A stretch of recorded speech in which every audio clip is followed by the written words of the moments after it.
Saša Mirković, founder of Inspire Network, wealth management expert, leadership coach, personal mentor, husband, father of three.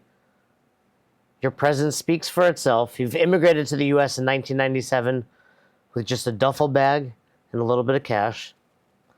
Your love language is quality time, always making time for your wife, Laura, and kids. You survived the siege of Sarajevo and later a coup in Sierra Leone, West Africa. Mind of a capitalist and heart of a social worker isn't just an expression. It truly defines who you are, a lifelong learner who sees the glass as always half full, chooses joy always, seeks to understand before being understood, an avid cyclist, biking 50 to 60 miles a week, a devoted Starbucks enthusiast. On the professional side, you have over 27 years as a financial advisor. You've been inducted into the Ameriprise Hall of Fame. You serve on the Ameriprise Chairman's Advisory Board. You've been recognized by Forbes as a best in state team and as an individual advisor.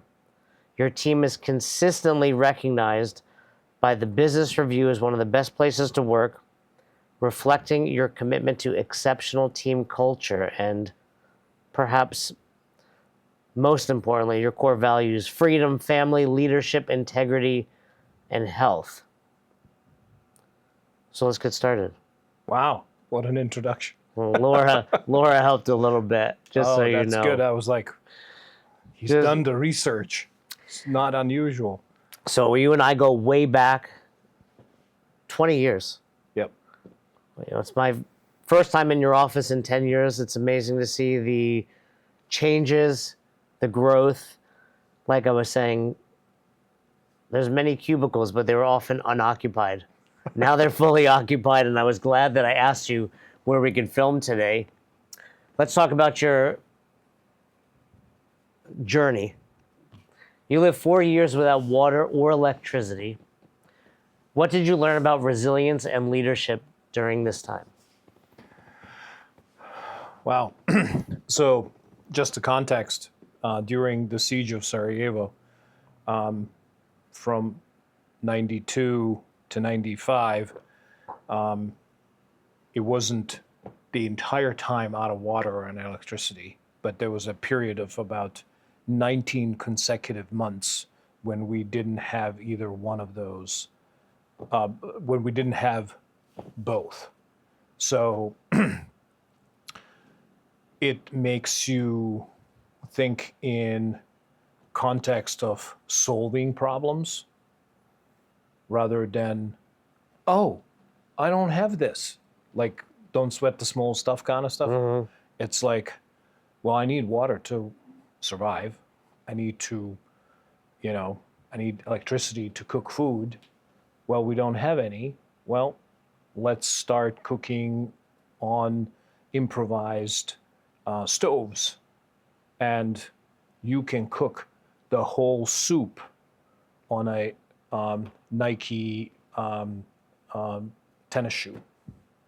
What do you mean? You put the soup in the shoe? No, you put the shoe in an improvised stove and it burns and gets enough heat to cook a whole soup kind of thing. That's how you know you're surviving. You're cooking in a sneaker. Not in a sneaker. You're using sneaker as a fuel. Yeah, but let's just put it this way. I've never had to do that. Yeah. And, I burned a lot of the books that were sort of there for show, that nobody really read. And they weren't that good. It was like a whole communist propaganda type of stuff, because we used to be socialist country before the war. I burned furniture, chairs, like it becomes sort of like, I got to survive. Mm-hmm. So you learn that the only thing you can control is what you do. And you learn not to get pissy when things happen to you that are outside of your control. So it becomes sort of like you become a stoic Yeah, by like default. Yeah, that's one thing I learned about you over time. You rarely get stressed or overwhelmed. Yeah. How raising 3 kids, this generation, do you want to just smack them around often? Like when it's like, even for someone like me who didn't go through war but went through the 80s, and I have my kids, I'm like, Madison at 4 has the term YouTube. You know, like it's on YouTube. And she had a commercial come on recently and was like, what is this? And where's Peppa Pig? do, how do you navigate that, knowing what you've been through, not just with your children, but I mean, you have employees that are in their 20s out there. So there are generational difference, but there are also differences in decades of life. And 20s are supposed to be sucky years no matter what the generation you're in. Teenage years are difficult no matter what generation you're in. 30s are tough. You're juggling kids, whether you're a Gen Xer, millennial, baby boom. So it's like, I think in decades of life rather than this generation. This generation happens to be the generation that is going through the same decades. Right. So no matter when they're coming about, the generation that's in their 20s will be perceived a certain way by my generation or by my age. So probably the way I kind of look at it, rather than judging generation, I make reads to understand that 20s are supposed to be sucky years when you're figuring stuff out. And we all go through that phase of figuring stuff out in a different way. So I don't get upset. I'm just curious to see how certain people do discovery their way. Same goes with my kids. I have 3 kids. I have one of each, and there's like as diametrically different as it could be. And part of my role as a parent is to help them understand that the one that is not like them is not weird. They're just who they are. Just like you are what you are. So like we all, and you know this, we all have our own unique talents and geniuses and so forth. And for me, freedom is my number one value, is being able to express myself in my own talent and unique genius. And I want to do that. I want to do whatever I can to afford that same freedom for everybody else. So I don't get pissed off about it. I don't think in 20 years I've ever seen you, maybe doing burpees, but that's about the only time I've seen you angry. Until 22.2, Yeah, where I was like, okay, there's a survivor burpee. I didn't think, like I used to think the way you and Austin do burpees, or Laura, is the only way you do burpees. And I was like, I can't do this. This body's not built for that. Like I drop on the floor and the gym shakes. And it's like, no, I need to get down and get back up. That's it. That's all it is. Get back But up. it took me, 13 years of CrossFit to learn that. So on the note of, teaching your children that, they're not different or weird, it's just who they are. When one of the kids or one of your employees makes a mistake, you tend to say, what did you learn? Yeah. Where did that come from, rather than yelling or punishing, seeking to understand? Well, you and I talk about this a lot. I paid a lot of dumb tax in the form of mistakes that I made as a leader. And one of the biggest mistakes that I made is like I was judging people on how poorly they perform in my genius. Yeah, we'll talk a lot more about this as we get going, but so same. And when I learn is that we learn more from mistakes than we learn from successes, which is completely opposite from what we were taught in school. In school, and we're conditioned coming out of school, there's right or wrong answers. There's no right or wrong answers. There's answers that worked, and there are answers that didn't work as well. So if you remove the interference, it comes from inner game of tennis, or inner game of leadership, as I call it, where performance equals potential minus interference. And interference often comes from coach or leader telling you how you should do it, or we have our own interferences, like I had interference with burpees. If I remove the interferences, we have this brilliant mind that can learn. And if you make mistakes, I've learned that the most effective leadership or coaching cue is, what'd you learn? When have you used that and gotten, maybe an example with Laura would be good. Like, I had no idea that's what you were going to say. Like, that's what you learned or why you did something. It's probably 80% of the time when I ask a question, so what'd you learn? It was nothing at all that was on my mind, because there's like a very specific thing that I want them to learn, and I have to probe 3 or 4 times for them to get to that learning. So is it important that they learn what you want them to learn? Yeah, absolutely. But I want them to learn on their own terms. If I tell them what I want them to learn, they will maybe learn that one thing. That one thing might be like something that they will retain 50% of the time. Discovery is how people retain learnings. So if I say, what did you learn? Rather than, let me tell you what you did wrong. What you learn, I get bonus learnings. I don't, they do. They get bonus learnings plus the learnings that I want them to get. Does that make sense? Yeah, and like, it's not just, oh, you need to do that way, but there's like 3 or 4 things around that is multiplies the learning.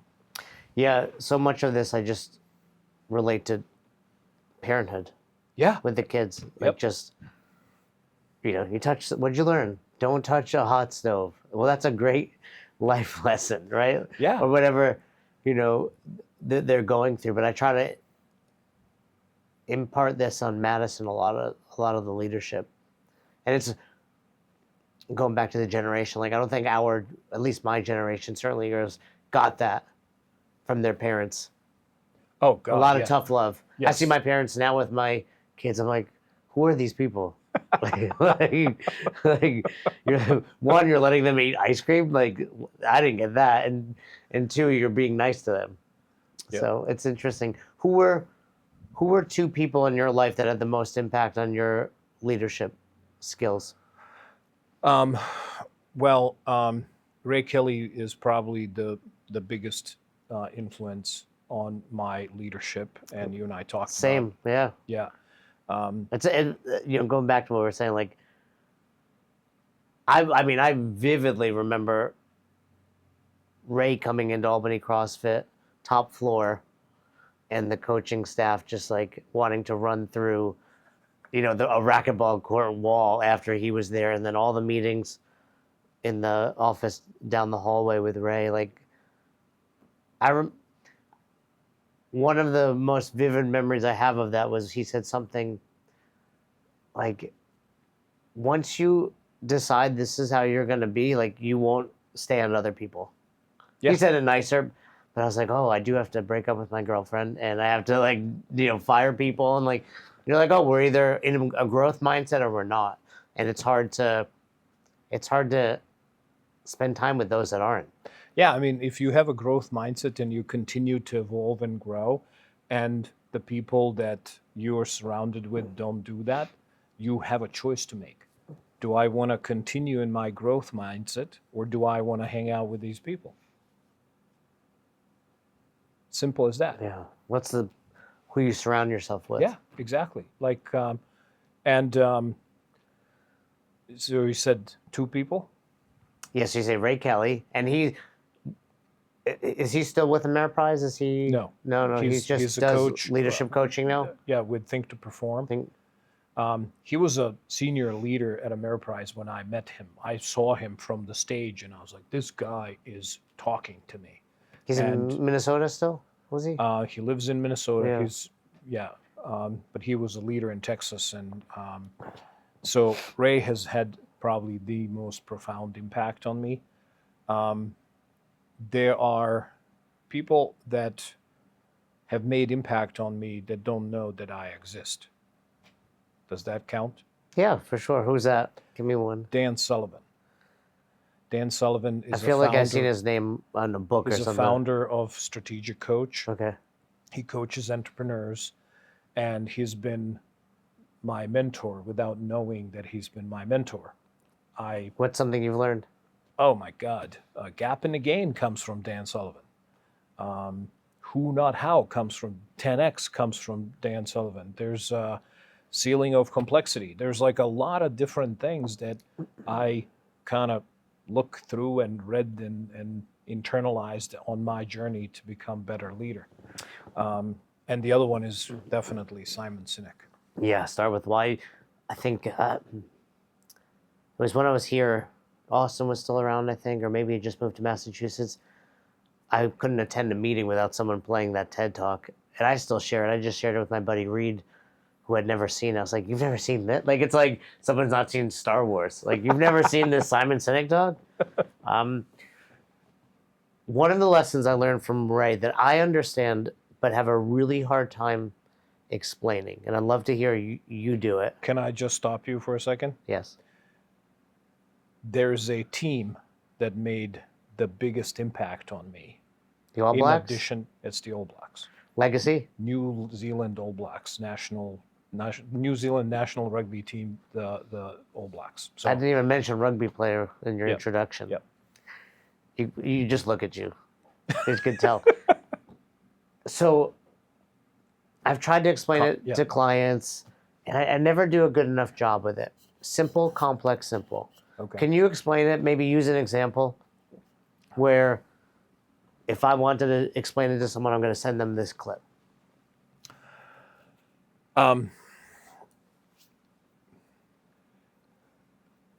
Oliver Wendell Holmes is credited by saying, "I don't give a fig for simplicity on near side of complexity, but I would give my arm for simplicity on far side of complexity." And the way I think about that, you and I, as leaders, have an idea. But just do this, right? Burpees. Just go down and get up. It's very simple. Now, the complexity I go through as an athlete is I look at you or Austin or Laura or any of the athletes and you go doo-doo. I'm like, I don't know how that is possible. So I am in the complexity of trying to repeat what I just saw. And sometimes what you need is a coach like Eric from Warlock CrossFit that said to me during the 22.2 kickoff, says, if you don't want to do all these, just do survivor burpee. I'm like, what the hell is the survivor burpee? And he basically went down on his knees and went down on the floor and stood up, demonstrated the survivor burpee. I was like, that's my burpee. Basically, one leg at a time, one arm at a time, just get down. Exactly. Get up. And to me, that unlocked burpees for me. I don't hate them anymore. I mean, they're still uncomfortable. Because you were thinking I have to essentially sprawl, yeah. right? Drop, pop. Yeah. I was thinking in my head. It helps being 5'3". I'm sorry? It helps being 5'3" when you do those. Exactly. Austin, Laura, myself, what do we all have in common? We're short-statured, yeah. Well, yeah, I didn't say that. Well, but that's for me, that's an example. So, and what you're saying there is we're telling you, hey, just go down, get up. That's the near side of complexity. So if you were looking at a spectrum, it's like, hey, we're over here. Then you're in the middle of complexity, like, I can't do that. I'm thinking about it. And then, what's his name, Eric? Yeah. Eric was like a survivor burpee, and you're like, oh, that's over there. So, because here's an example I would use. We'll hear from an affiliate owner. I need to cap classes. Like that. This is, I think, a good example. I need to cap classes. Well, why? The programming doesn't allow me to have 20 people in a class. Okay, you're in the middle of complexity, right? The near side would be like, come on in, we break things, people get hurt and die, but it's all good. We're doing what we're supposed to, right? The middle of it is we can't do this. The far side to me is, hey, let's look at the programming in advance. Let's count how many barbells you have. Let's count how many rowers you have. How many coaches does it take to facilitate an excellent class? And now let's figure out what the programming is before we just cap classes, because affiliate owners that jump to capping classes are not realizing, well, we're also saying we're capping our income. Yeah. So is that Yes. an example there? Another example on this is like you and I had talked about nutrition. Just eat healthy. That's a simple thing. Simple. For me, that is, what the hell does that mean? Now, far side of complexity is we do prep on Saturday or Sunday. We do protein, we do vegetables, we do starches, we organize stuff, and you now have preparation and you pair protein, vegetable, starch, put it together, lunch done. Right. That's a you far went side of through complexity. the complexity of it. Yeah. Yeah, I think it's a one of those leadership talks that I struggle to. And you give. you nailed it. It's about preparation. Like, okay, the far side of complexity is not going to be like this. It takes time, and we as Some leaders, practice, right? we as leaders need to facilitate and influence. Okay, it takes time. It's going to suck for a little while, but we're going to kind of work through this and figure it out. So that, to me, simple, complex, simple is, I want to create the simple idea. Let's work through the complexity, how to get it done, and then make it profoundly simple so that everybody can get it, like survivor burpee or food prep or that sort of thing. Tell me about Snowflake. I don't think I've ever heard about Snowflake before. You've done your research. I've got one really good in for Sasha, and her name is Laura. So I did my first theater audition when I was 11, did my first movie when I was 12, and I've been acting, I spent my teenage years and early 20s in theater, essentially. And back in the old country, the way to make money as actor was you organize a gig with Santa Claus, New Year, and back then we would contract with companies to do presents for their kids. It's all unionized, and union would pay for us as theater group to come and perform a vaudeville 45-minute set with singing and dancing and all that kind of stuff. Then we would organize the presents, the packets and so forth, and then pictures with Santa Claus. It was a whole gig. Like, I would work my ass off for about 6 weeks to make enough money to pay for my discretionary expenses for the rest of the year. Wow. So the gig was awesome. I was one of the two clowns, and I was always this size. And my clown came out this way. Well, yeah, pretty much. I do remember seeing a childhood picture of you, and you were big. I was always, I was always chunky guy. And so how do you create instant laughter with the kids? You get dressed as a clown, and I was a clown with the clothes that made me even bigger than I am. And when I would have an opening line with my partner, clown, whose name was Sasha also. Is that a common name back where? Sort of. Yeah. And then I would introduce myself as my clown name, Snowflake, and kids would immediately start rolling on the floor. And that was like, I got the audience instant, and I was sucker for a laugh. Like, connect with the kids, get them engaged, and off we go. So that was my clown name. I would love to see a picture. Do you have a Oh, picture? we have it, yeah. Do you have the full 45-minute vaudeville No. act? Then too early. It'd be on TikTok if you were doing it now. I do have a picture though, but I'll show it to you. All right. So you mentioned Laura a couple times. How long did you two date before you were married? Well, it depends on how you define dating. We had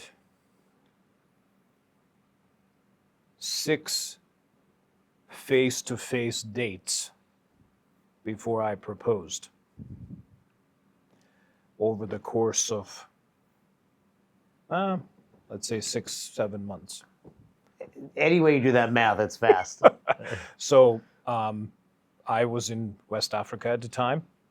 We met in Baltimore before I went to West Africa. And during my first 6 months in Baltimore, that's how we met. And we've sort of like, interesting. And nothing really happened until like a few days before I went for Africa. And then when I came back for a friend's wedding in December, we spent a couple of days together. Then I went to the wedding. She went other places, and she called me when I was in Sierra Leone. She was like, I don't want to be with that guy anymore. And we met in Vienna 3 months later, and the third day in Europe, I proposed. What does being decisive in a relationship, is there a correlation between that and leadership? Can you learn from that? So part of the reason why I say it like cryptically is like we had 6 or 7 face-to-face dates.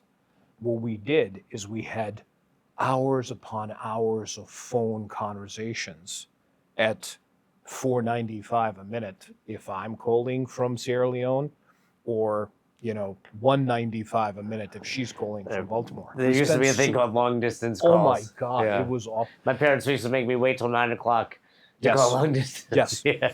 So what do you talk to someone 5,000 miles away night after night after night? You talk about important things. I just came out of war zone. I'm in another war zone. She's going through her own things, and so we're talking life and things like that. And what happened during those conversations, we discovered that we have very similar values and beliefs, that were very compatible, that the bond that brings us together every time we talk is about important things that matter. People call that good people. And for Laura, goodness is habitual. She just doesn't have any other way. And it's just like refreshing, fascinating, inspiring, and so forth. And loyalty is just like full, and so forth. And my I survived siege of Sarajevo. I was fortunate not to be injured or wounded or anything like that. I stopped counting after 28 times of having chance to be killed, and then stopped wondering why am I spared when friends of mine died. And like, I've had the same issues that any other survivor of the war zones goes through, that you survive and your friend next to you got killed, and you're like, it's normal to ask, like, why did I survive? So my war wound is emotional. I felt I was alone, and there was a big hole that I was struggling through, and the more I talked to Laura on the phone, the hole became smaller and smaller and smaller and smaller, and eventually got closed in. And the purpose, the identity, and all of that came from those 3-4 months where we would talk on the phone and talk about important stuff. We talk about some stupid stuff too, which was actually, by the way, really good, because I proposed, she said yes. Then I went back to Sierra Leone. She went back to Baltimore. Then I was evacuated from Sierra Leone. And 4 days later, I'm going to ask permission from her mother to marry me. To marry me, I got the permission, and like a month later, we're married. And I'm like, okay. It was a Monday morning, 8:30 a.m., and we went to work afterwards, which was kind of crazy, surreal thing. Why is that good? Because we started going out as married couple. We've never gone out before. She likes punk, I don't. Yeah. Like all of the things that she likes to do, I don't like to do. And I was almost like Providence that put us together and tied us with important things, because I often say that if you and I had this conventional dating thing, we would never happen as a couple. I think that way about me and Roz too. Like we were married fast and coming up on 9 years. I was thinking about I was thinking about the other day. I was like, oh, I've been married, 20%, Roz 25% of our life. How long have you two been married now? 27 years. 27 years, so about half your life. Yeah. Give me the one piece of advice About what? about marriage and making it last.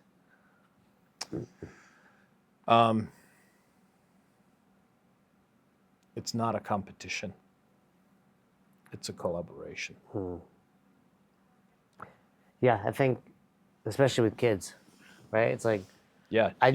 So like the way I kind of think about this is like we both made a decision that we will be there for each other. And that decision comes with the commitment and all the other stuff. So it's like, it's about collaboration, not a competing. There was plenty of time when I didn't feel like 50-50. It's not 50-50. It's 100. Sometimes I give 80 and she 20. Sometimes it's the other way around. But we cover and move all the time. So, it's collaboration. It's not a competition. It's communication. Got to talk to each other. And don't put off conflict. So two things. I like it. Yeah. I like it. So I mean, I can't get anything in one. no, but it sounds to me like, and often with Roz, I think about us like a team, and it's like, Yeah. hey, one of us might be playing bad right now. Yeah. And if this were, I didn't really participate in a lot of team sports, but say we're CrossFit and we're on the team, and burpees come up, I'm going to take the brunt of them right now. Yeah. And then when deadlifts there's come up or snatches, whatever, right? Yeah. Yeah, I got you. Yeah. So speaking of teams, you've been influenced by Coach K, Absolutely. the Duke head coach Krzyzewski. Yep. Have you watched The Bear? The TV show? Absolutely. Yeah, where they use the Sydney's learning from that Coach K book. Tell me about this roast. Did he roast you? He did. So it was last year before last, something like that. When the same year that I was inducted in Ameriprise Hall of Fame, I happened to be on a panel of advisors, talking about how our business is run, and it just so happened that we're opening act for Coach K. And So he was the keynote speaker.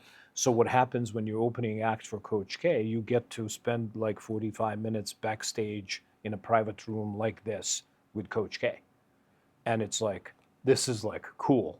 So there were 3 advisors, one of the executives there, Coach K, and we're talking. And introductions, Mirković, where are you from? Oh, Yugoslavia, my God, you guys were, and I was a huge fan of our national basketball team, so he and I connected, and I remember World Championship in Argentina, and so now part of the the roast is Pat, who's the executive who was facilitating the whole thing.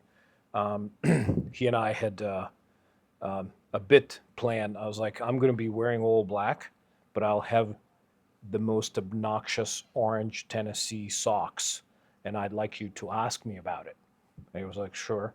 And it was Stella was competing in Big Ten Invitational for University of Tennessee, and that happened to be the following weekend. And I'm a galvanizer, so I want to galvanize people to support University of Tennessee and so forth. So we were talking to Coach K before, and it was a kind of joke. Pat said, like, Coach, do you mind? And he was like, no, that's fine. And his son is a volunteer, not Coach K's, but Pat's. And he was like, but I got my pair of blues, so I'm going to change my socks afterwards. And Coach K thought that was cool. And he asked me, are you going to change your socks? I'm like, hell no. So, and we hit it off before. When he came on stage, I was in the front row, and I wore all black, and my orange socks were, and he was like, he started picking on me, like, you said you're going to change socks. And I would be like, no, I didn't.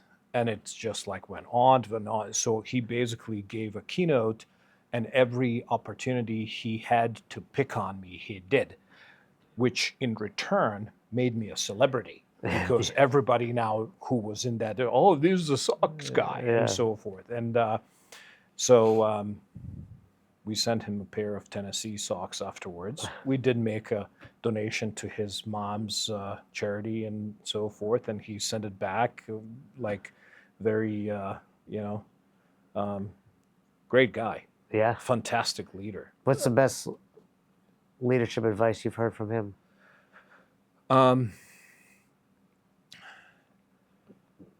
He articulated something that I was subconsciously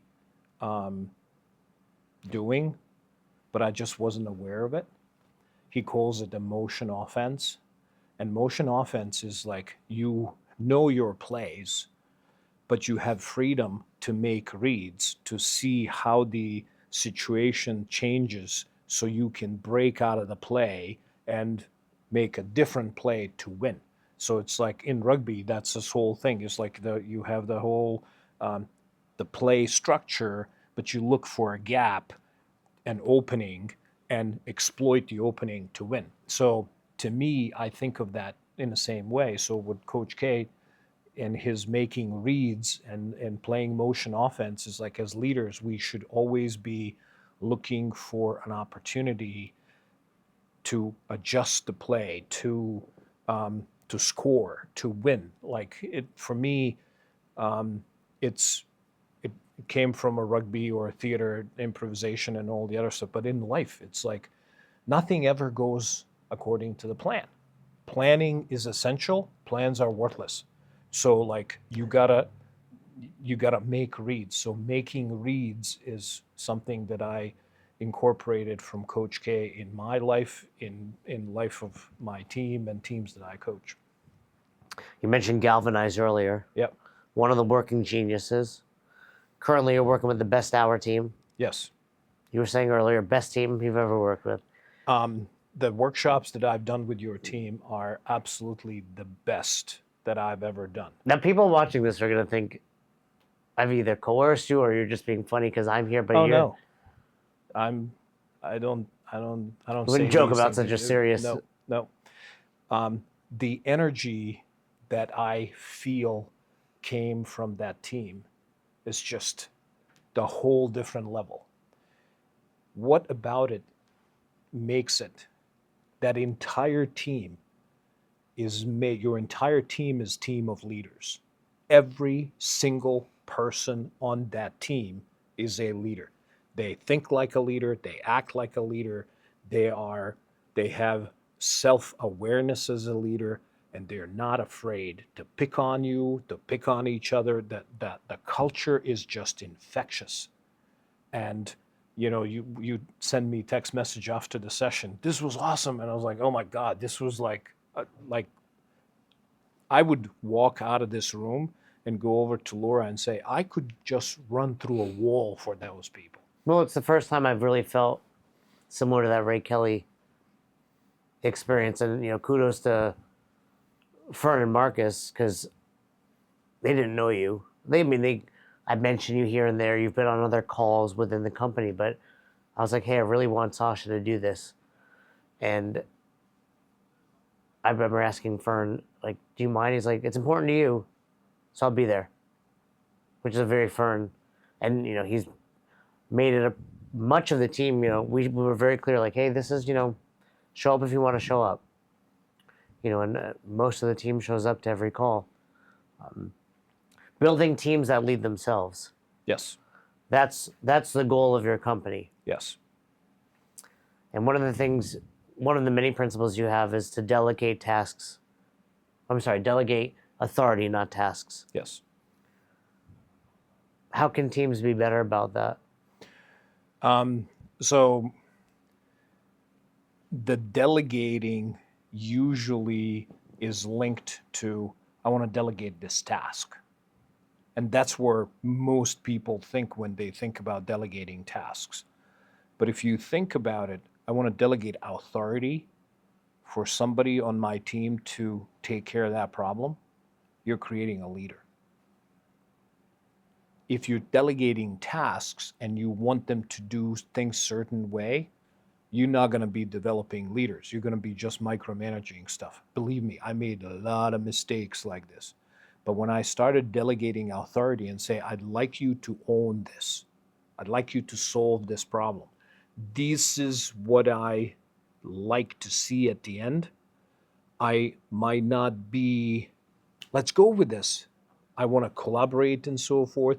And what I do is I just kind of put pressure, own it, take a shot. It's not going to be a problem if I expect things not to be done right. Because building teams that lead themselves takes time. And every single nudge, pun intended, every single nudge in moving that team in that direction, it will get closer and closer and closer where people on the team will have authority to complete tasks, actions, solve problems, and so forth. And essentially, you will remove yourself, you will basically lead yourself out of the job. That's the whole thing. If you delegate authority, you give people opportunity to own it, to rise up, to elevate the performance, make mistakes, learn from it, what you learn, and kind of continuously improve it. Trust is the currency of leadership. Yep.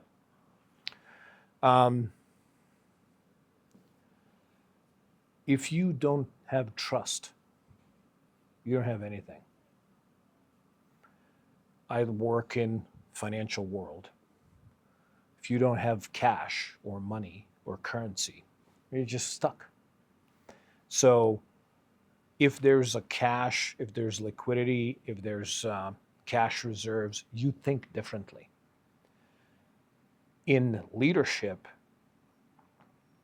the trust bank account is something that leaders need to first open, make initial deposit, and continuously had that deposit work, make returns, renew, make more deposits. So sometimes when you need to give tough love, you will withdraw from that bank account of trust, but you don't ever want that bank account to be like close to be red because then everything stops. So the trust is currency of leadership in my mind is sort of a coaching cue that if you want things to be moving, you got to have money, you got to have trust. In leadership is trust.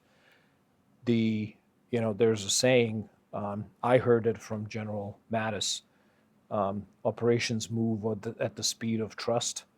If you have trust, you can do anything and it will take no time.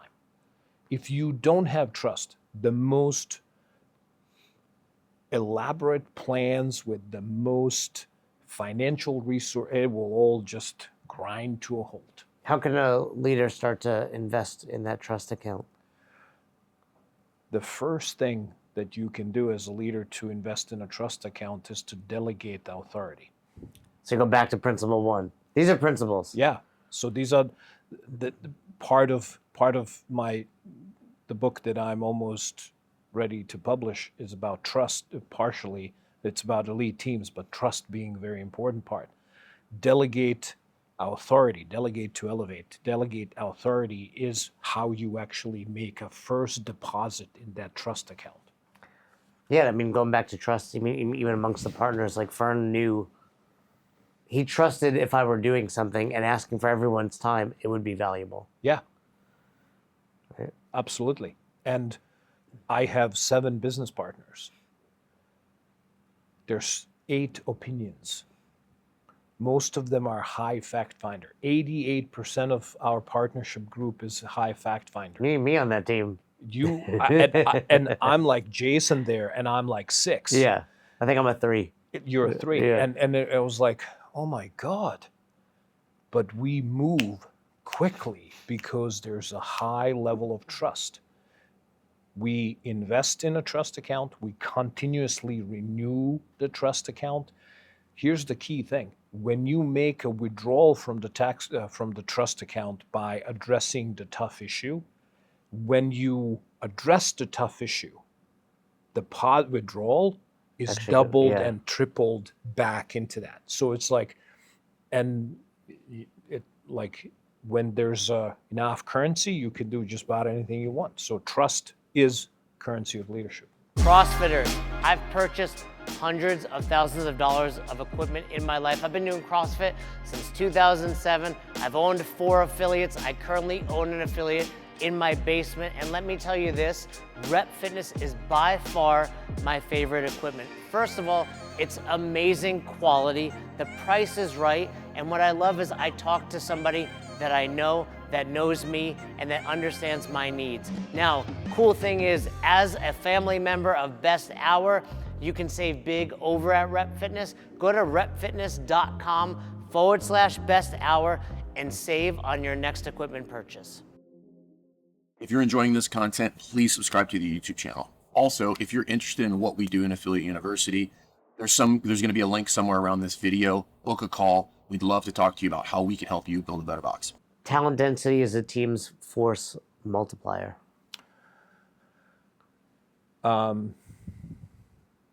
Yes. I hope so. It's what you're...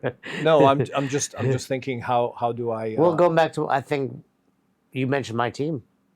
Like you say, they're talented, right? That's what you're saying, and that's why. Well, I'm gonna define talent density first. The talent density is when you have a small group of people accomplish extraordinary things that usually you would need like 3 or 4 times the size of the team to get it done. That's where you have a talent density. In 2018, my business partner and I separated. He took 80% of the team and I retained 80% of the business. So Maria, Laura, myself, Derek, Kayla, some of my core people, we had a high talent density because we were able to do a lot of stuff. I feel like you're the better end of that deal. Well, because just the people you named, I knew your team. I was like, well, those are all first-round draft picks, right? That's right. But at that point in time, we didn't know that we were the first-round draft picks. We all trusted each other. They trusted in me as a leader and a vision that we have, and we did whatever it took. And when we not only retained the business, but we grew the business, and like now the team is like 36 people, and we're almost 7 times bigger than we were 6 years ago. And one of the things that I realized in that point is like talent density. Who's on your team? Do you have the right people in the right seats? Do they perform as a team under pressure? Do they cover and move? Do they collaborate, or everybody's in their own silo? That became my obsession, because you want to have deep talent pool on your team, not in numbers, but in capabilities and talents. That's why, a lot of my work is about talent and unique genius, because that's how you deepen the talent density pool. Right, And if you have a high talent density, you can do anything. Well, it's like that expression about, a mile wide and an inch deep versus an inch wide and a mile deep. Yes. You get so much more out of it. Yeah, and All Blacks, Navy SEALs, Rangers, the All these high performing. the Hamilton original cast and other. It's like all of these are high talent density teams, and this is not my invention. I borrowed it from founders of Netflix, and like Silicon Valley teams knew this for years and years and years. Like It reminds me of like the Moneyball, yeah, right, analogy in baseball. Like you're finding the right people for the right price that are gonna, kind of fill it to a in. certain But degree, yeah. But the Jamaican bobsled team, maybe that's a better analogy. The key component is like if you have people on your team that are missionaries, not mercenaries, that are there because they have something to give that is not for the money. It's for their own personal well-being and satisfaction. There's no really limits. Transformational growth happens when everyone levels up their leadership. Yes. I think of things in 2x and 10x growth. 2x growth is small, inching, incremental growth, which is basically just doing same stuff over and over again and growing by doing more and working harder and longer. Nobody wants to do this. For that, you don't really need to have any special skills. You just need to show up, and over time, it's going to happen. But long term, you're going to be miserable. How do you achieve transformational growth? It starts with law of the lid, which John Maxwell talks about. Your growth is capped with your leadership capacity, which is a bad thing and a good thing. Bad thing is you're going to only grow as your leadership capacity is. The good thing, you can grow your leadership capacity. I'm a good example. You're a great example of it. You and I were both pretty crappy leaders when we first met. And we grew our talent, our leadership capacity to a point that we both achieved transformational growth. And it's all about leveling up your leadership. So leadership is the, if you have teams full of leaders, exponential growth is just inevitable. If you create an environment where they will act like leaders, grow as leaders, be challenged as leaders, and so forth. If you just want people to push the buttons and so forth, AI will replace that, and robots will replace everything. So it's like, it's about leadership. Coach K says leadership is one of the most underrated skills in the society. And I believe, take it one step further, it is going to be the key differentiator for the future generations in how they navigate, how we navigate AI revolution and all the other stuff, because all of the menial tasks that go to 2x can be done by computers. Right. Like my 23-year-old graduated from college and just told me the other day that he read an article that this is the lowest employment rate of college graduates since Vietnam War. Why? Because all of the entry-level positions are filled by AI. Yeah, I mean, even you go to Whole Foods, you get a coffee, it's like, boom. Yep. Right? You don't have to even talk to a human being. Yep. Right? So, but like you said, and it's like, but developing yourself as a leader is an asset that no one can take away from you too, Absolutely. right? So it's like, you come from a place where they can take your money, they can take your possessions, but they can't take your knowledge. Correct. So one of the things when we talk about leadership, You've been in the room when I asked these questions. This is not my question. This is the Ray Kelly question. A lot of people, I ask people in the room, how many of you think you're leaders? And in our first session, almost everyone on your team raised their hands. That's not normal. Most of the teams have maybe 10 to 15% of people raise their hands. And then I follow up with a question. So, do you believe what you see can influence you? And most of them say yes. Now, do you believe that what you do can be observed? Yeah. Well, you're a leader. You just don't know that you are.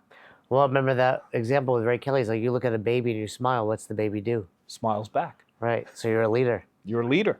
So, and in the future, the AI stuff will replace a lot of the mind-numbing things. So it is the leadership, it's the creativity, it's the problem solvings that will be the way for the future. So let's talk about it. Like you said, best team ever.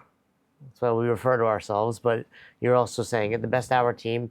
We brought you on to help us. One of the things you had us do are tug cards. Tug is Talent and unique genius. talent and unique genius. We've got your values, your working genius, your Colby score, and your principals U score, which we've not done that one yet, but That's the next one. the most recent at Colby was, and I want to dive into a little bit, but I want to help everyone understand the tug cards a little better. Tug cards help leaders replace judgment and guilt with focus on talent and unique genius. Tell me more. As humans approaching other humans, we judge others based on their actions, and we judge ourselves based on our intentions, right? And so if you're a leader and you're going into one-to-one, absent anything else, you cannot help yourself, but you're full with judgment. Carl Jung said, thinking is hard. This is why everybody judges. So you go into one-to-one, you go into relationship, you're full of judgments about people, judgments about certain things, right? And that judgment is mostly wrong, and it's mostly negative. Jay sucks. Jay does this. Jay that. So it's like you're observing things that drive you crazy more than anything. Okay? If you have a tug card in front of you, the digital card that points out Jay's values, and that gives me alignment of his beliefs, your values and beliefs, gives me how you gain and when do you get energy from, what is your working genius, what is your drive, how do you naturally act, and how do you see yourself. And as a leader, I now look at that and say, I have a mission to complete. Mission in our wealth management firm is to inspire confidence, simplify life, reduce stress. That's our mission, to make our clients' lives better, safer, easier. And I now don't have judgments about Jason in my head. I have Jason's talent and unique genius to align them now towards the mission. What that also does, on the other side, helps with guilt, because a lot of people feel guilty. I wasn't in school when they were handing out guilt because I don't have it. Somehow I don't have it, but most people have it. People feel guilty because they didn't do certain things and so forth. By helping them focus on their genius and be in their genius, working in things that naturally fits them, you will reduce guilt on their end and on your end. Recognizing how God made us in our unique talent and genius will help us collaborate better, will have better teamwork, will build more trust, and we'll accomplish extraordinary things. So it's that tug card is this little trick that I've been using them as I designed them and all the other stuff for 7-8 years. And every time I go in a coaching session, I open the tug card, I put that in front of me, and then I listen. People telling me I need help how to deal with Jason. And they're telling me the situation. I'm looking at the tug card and I'm trying to make reads to see, oh, this is what that is. And probably 85% of all problems, I can point out potential, here's the read, this is the adjustment that you try to make, put that into this whole situation, see what happens. What happens is when people sometimes feel terrible that they're performing poorly in certain job. But if you see their genius, just adjusting what their roles are, putting them in the place that they're genius, you can save their career. I keep our tug cards open all the time. We put ours on our website. We'll make sure, we've used this example, so we'll put it in the podcast for people to see what one looks like. We can use mine. Yep. But yeah, every time I talk to someone, I try to understand it. I use the value cards, and we'll drop the link so people can, if you're an affiliate owner, if you're a human being, go find your values. Definitely get your significant others. Website. Yeah, we'll link to it. Through the tug cards. We'll link to it. And I did that 15 years ago with my team at Albany CrossFit. Yep. And it was eye-opening.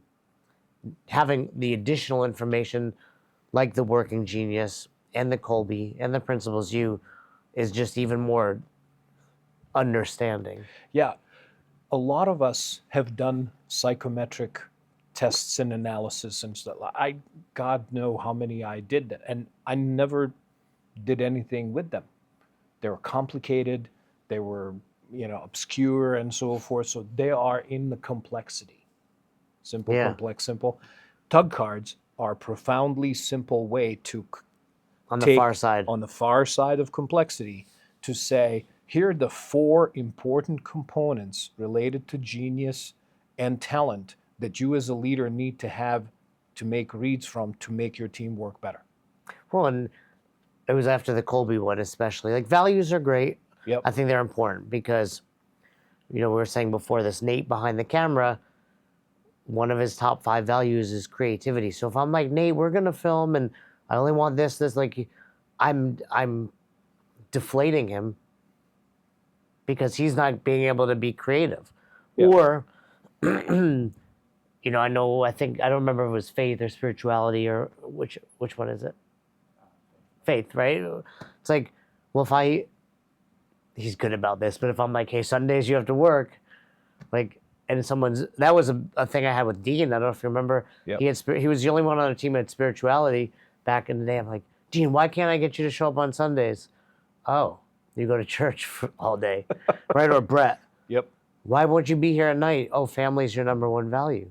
So understanding just, absolutely, and if you're doing something that makes someone not live within their values, you're not letting them live in alignment with who they want to be. And You're definitely not going to win. But after the Kolbe, so I had Katie reach out. Katie is whatever I am, the opposite. Like, details, I want to know everything that has to happen. I'm going to put it in a 1,000,000-step process. And she was like, oh, I get it now. Like, it was eye-opening. And it's no different than a coach being like, hey, push your knees out. And then another coach coming along and being like, hey, push your knees out. Oh, okay. Right? It was like they needed to hear, like Ray Kelly would say, like, we're chopping the tree from a different angle. Yes. Right? Like, Uncle Sasha came in and coached, even though I've been telling her all along this. She was like, oh, I get it. And she happens to be training Natasha, as you call her, Natasha, right? Natasha. Yeah. And Natasha and I are very similar, too. And she's like, I'm trying to train Natasha the way I would want to be trained. And I need to remember she's more like you. That's right. That's right. So, and I often get a question like, why do you have all of these different assessments? You said, can we just do with 1 or 2?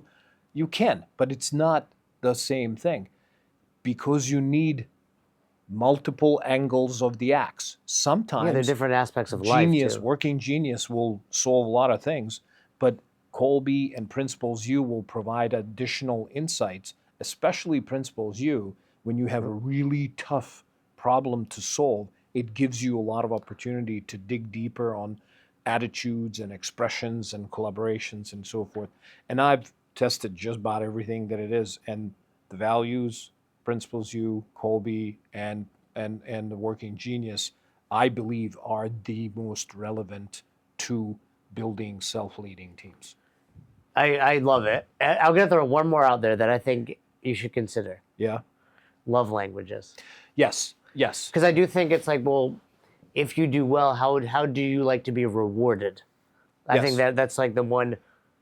So my talking about simple, complex, simple. Sometimes it was very hard for me to express in words what goes through my mind as a coach, because people are like, "How do you know this stuff?" And we're launching the Tug Cards app, and the Tug Cards app gives us a ecosystem where we can now add other things. And you saw how I used the Tug Cards I want to be app. able to see that. Can we use that on the back end? Yeah. So that was the Working Genius. Yep. That was super cool.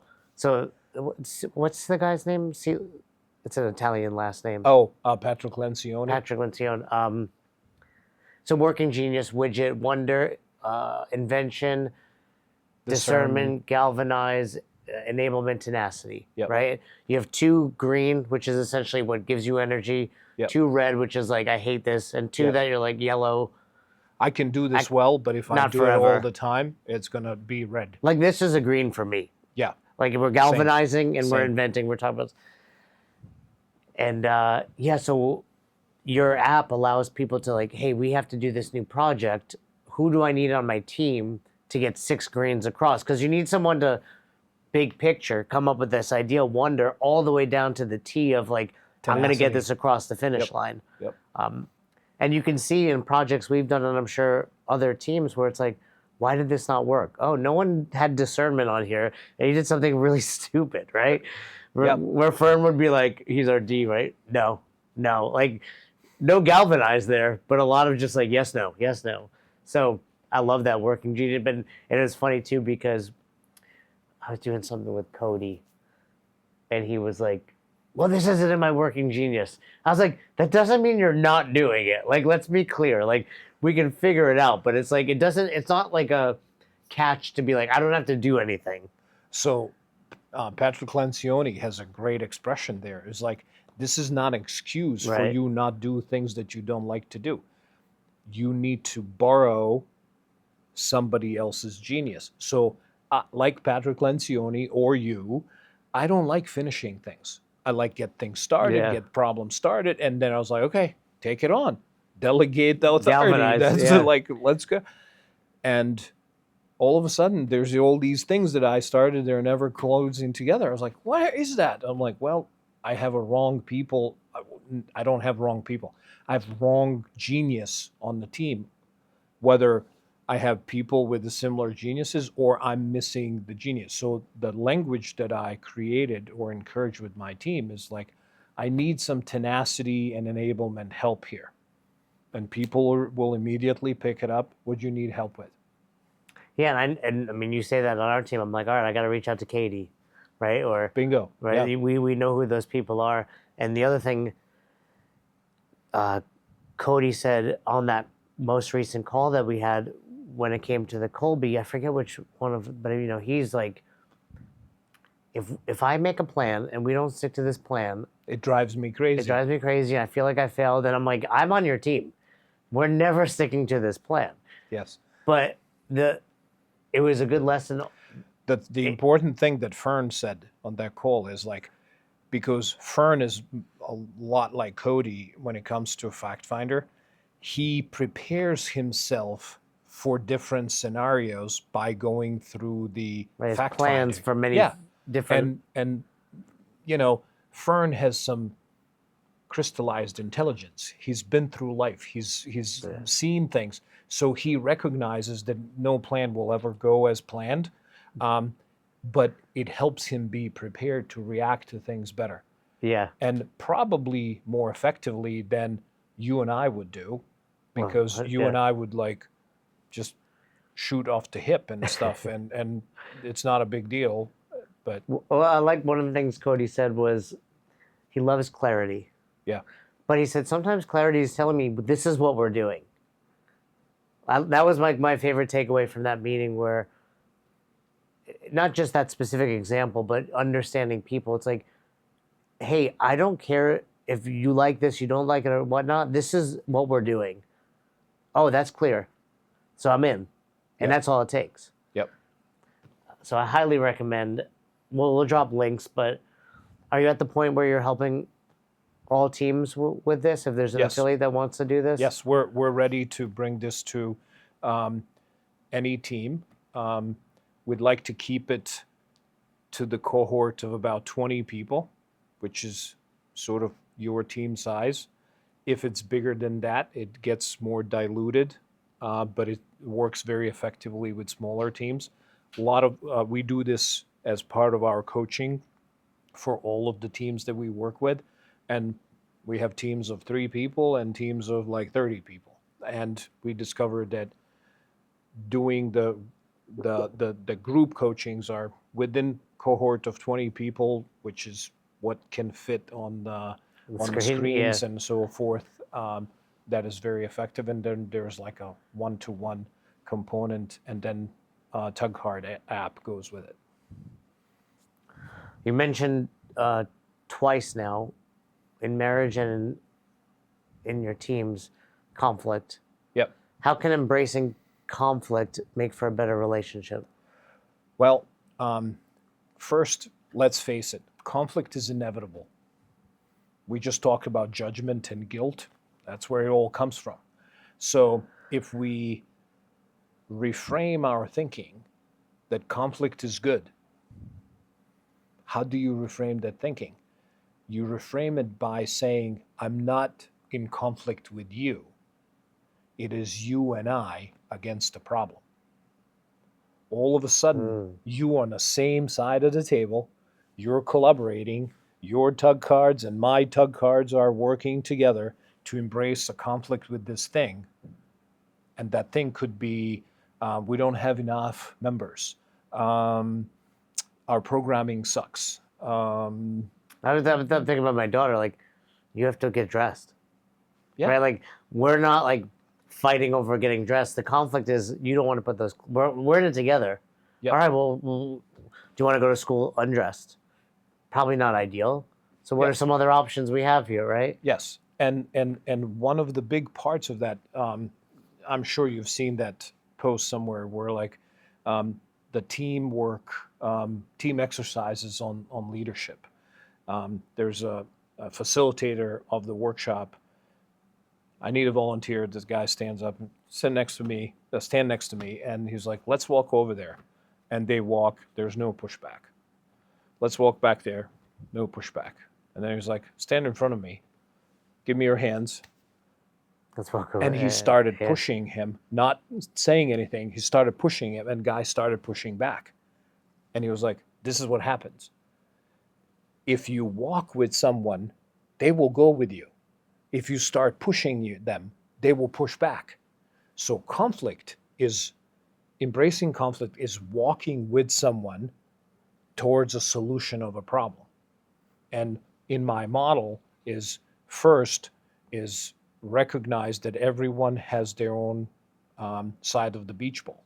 Everyone looks at the world from their own perspective. I might be on the red beach ball sliver. You might be on the blue. You might be on the yellow. My world is red, and that's what it is.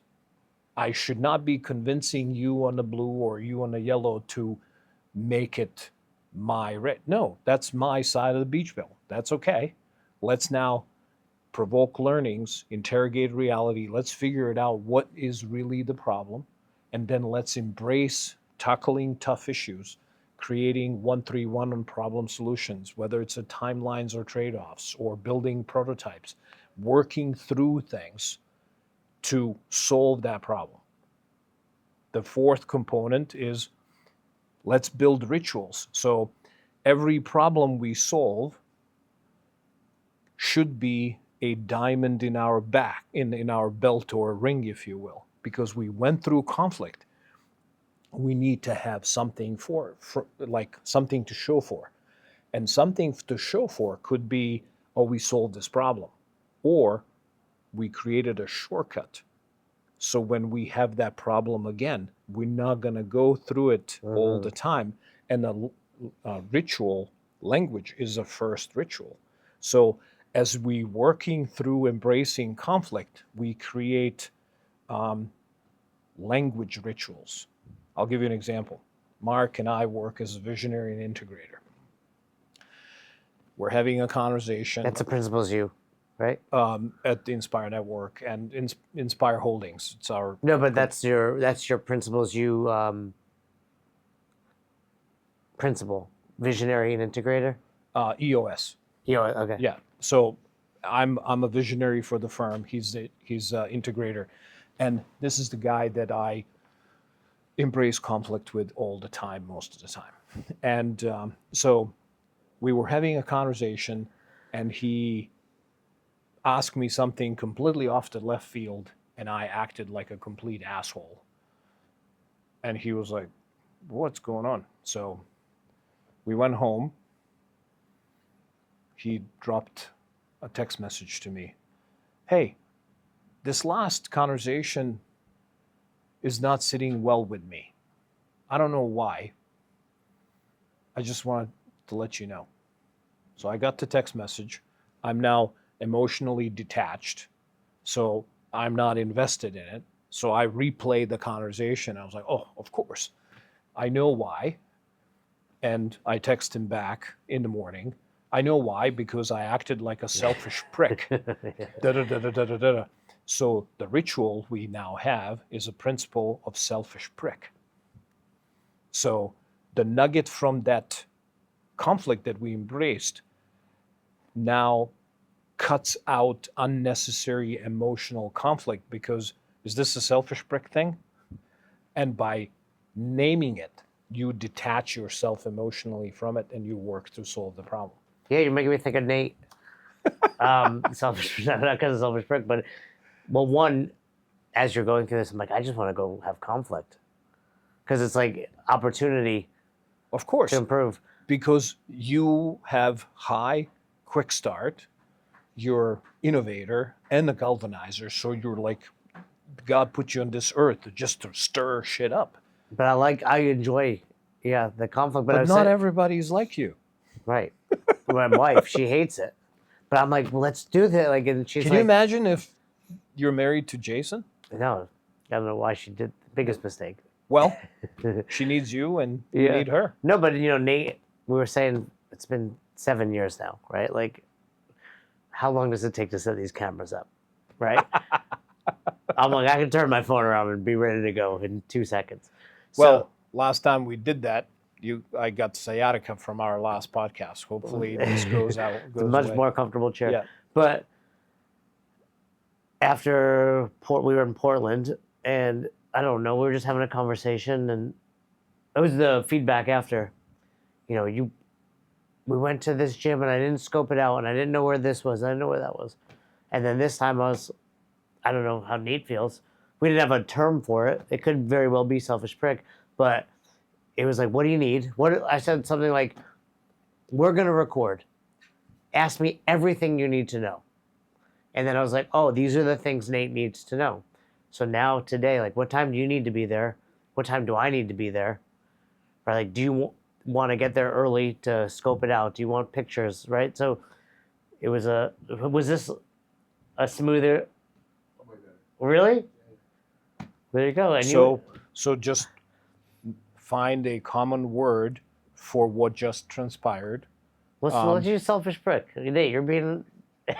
Not Nate. You were being I was in this scenario. It was me. That's like a classic Jason. Leaders build culture. Culture builds behaviors. Behaviors build results. How does this unfold? So as leaders, Because we influence, because what we do and say can be observed and can be and we want to know that what we're doing is contributing to a greater purpose.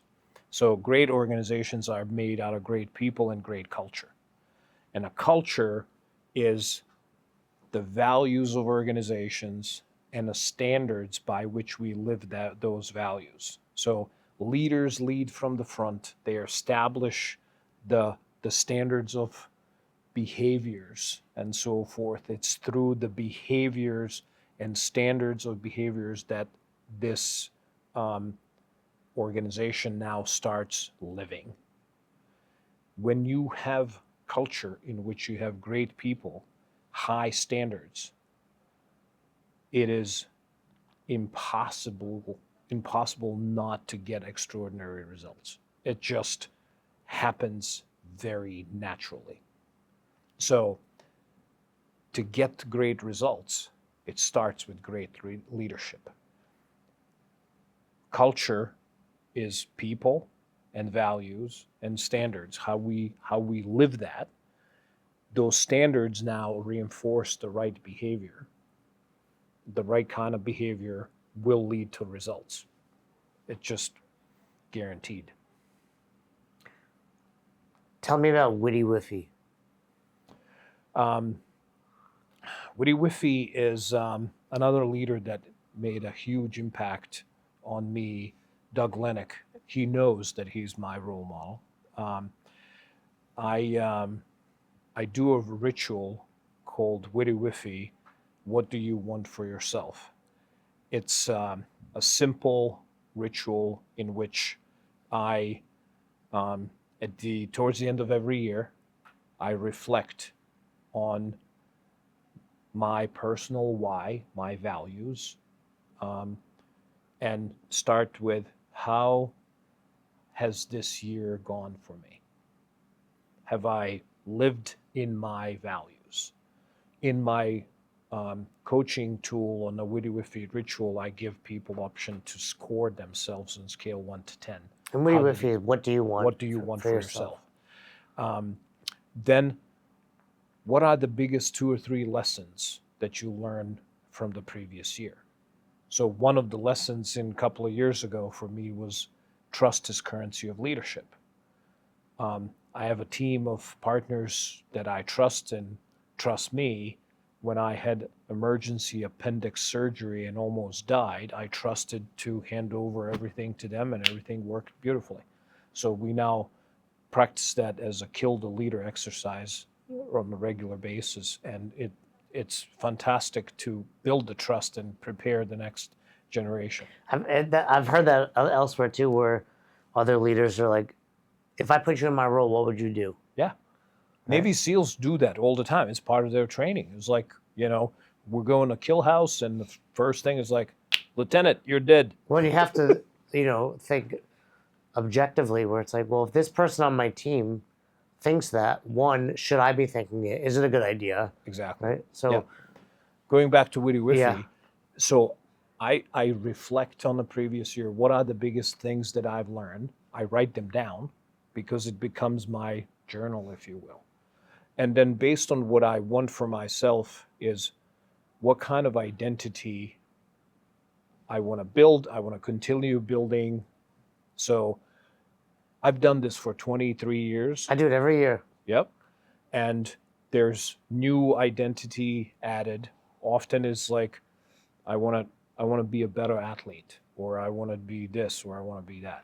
And then there are like 4 boxes, things that I want for myself in context of family and friends, meaningful work, health and fitness, and personal development. And it could be one thing, one bullet point, or it could be 10, like I have. Now, my Witty Whiffy you've gotten for years. Can you send out an email? Yeah, I send it to 200 people. It's part of me sort of like facilitating change and nudging people to do And getting their own accountability, thing. right? Yeah, it's an accountability piece. But the most important thing, why it matters, I script my year through a witty whiffy. Doug Lennox told me and other people in the room during that one session back in 1999, he was like, think of yourself as a actor in a movie.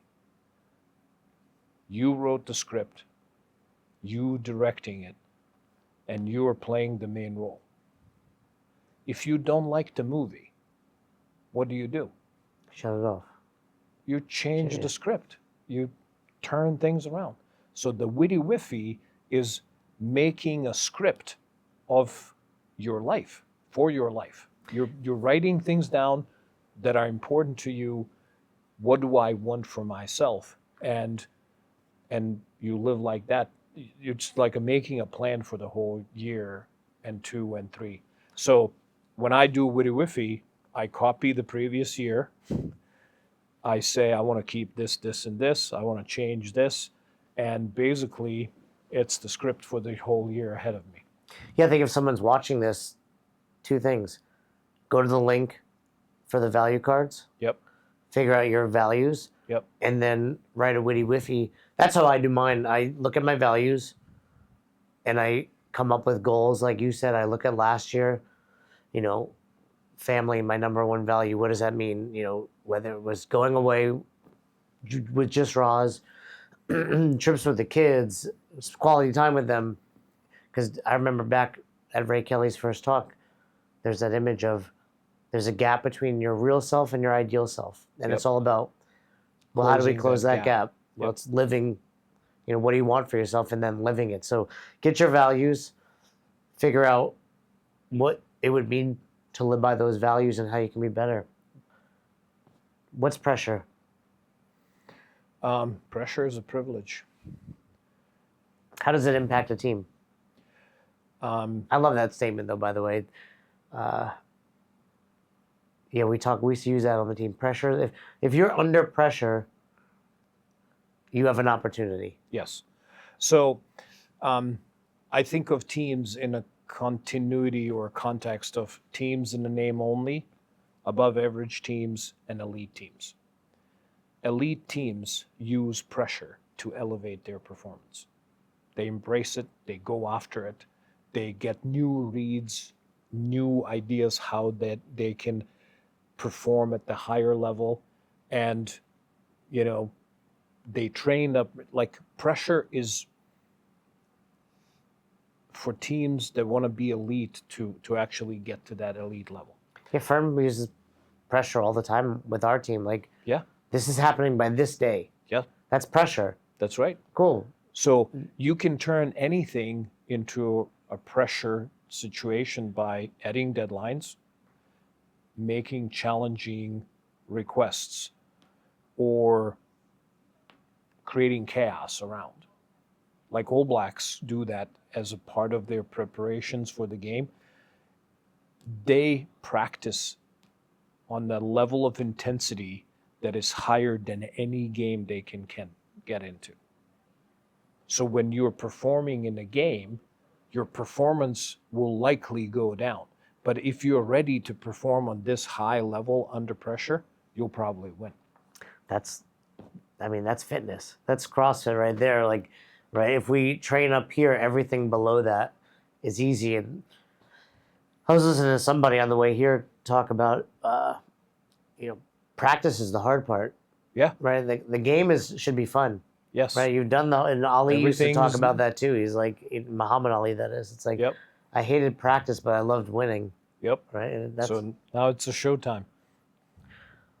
All right, Saša, what's your final advice for anyone aiming to build teams that genuinely lead themselves? Probably the biggest thing that leader has to do would define purpose that is worthy of your team's best effort. Would be the step one. Step two would be the most important decision that you as a leader have is who's on your team. build talent density, and create step 3, trusting environment where people feel free to be themselves. Mission, team, trust. The people, trust. And then it's all about embracing conflict and pressure, building rituals that will normalize that situation, be adaptive, and track the results that you're getting. So it's not one thing. This is the framework that I had an idea could work, put it in practice. It works for my teams and teams that I coach. But all of that, if you ask me what's the one thing that leader needs to have or do to build teams that truly lead themselves, humility. I like it. I like it a lot. InspireNetworkLLC.com. Yep. Is that the website if people want to learn more about you?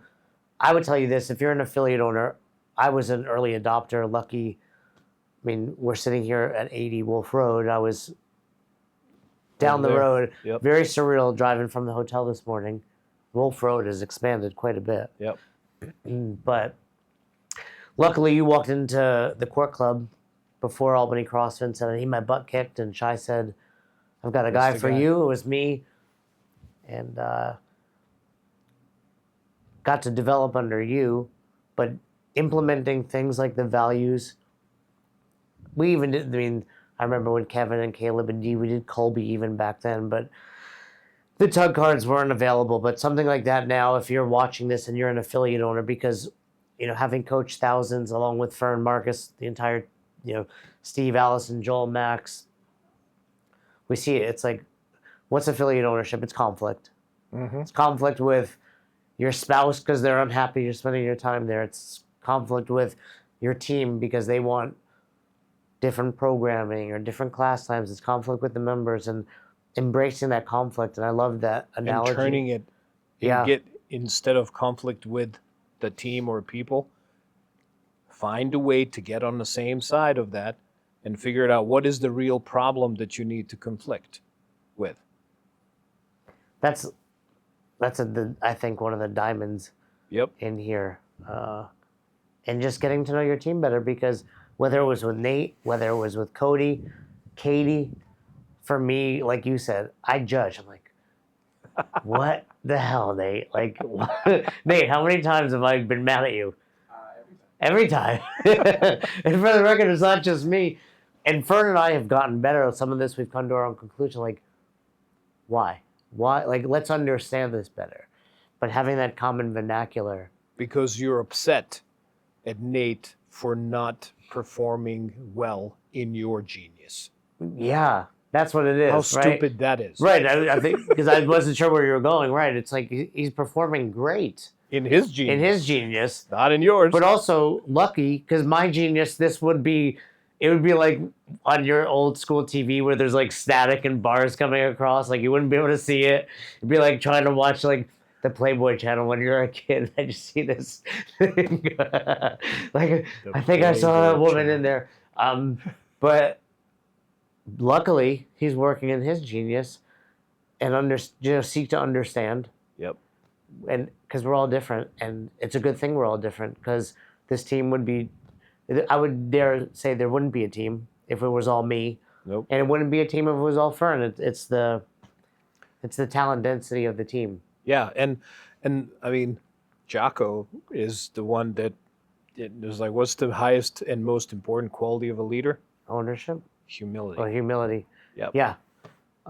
Extreme ownership is one of our values. Because in order to build teams that lead themselves, you need to be behind the team, not in front of the team. You need to be built in that. And the people that build things have these huge egos, regardless whether they're 5'3" or 6'1". You see all the people in the chat making fun of me on these meetings. I know. There's some humility in there.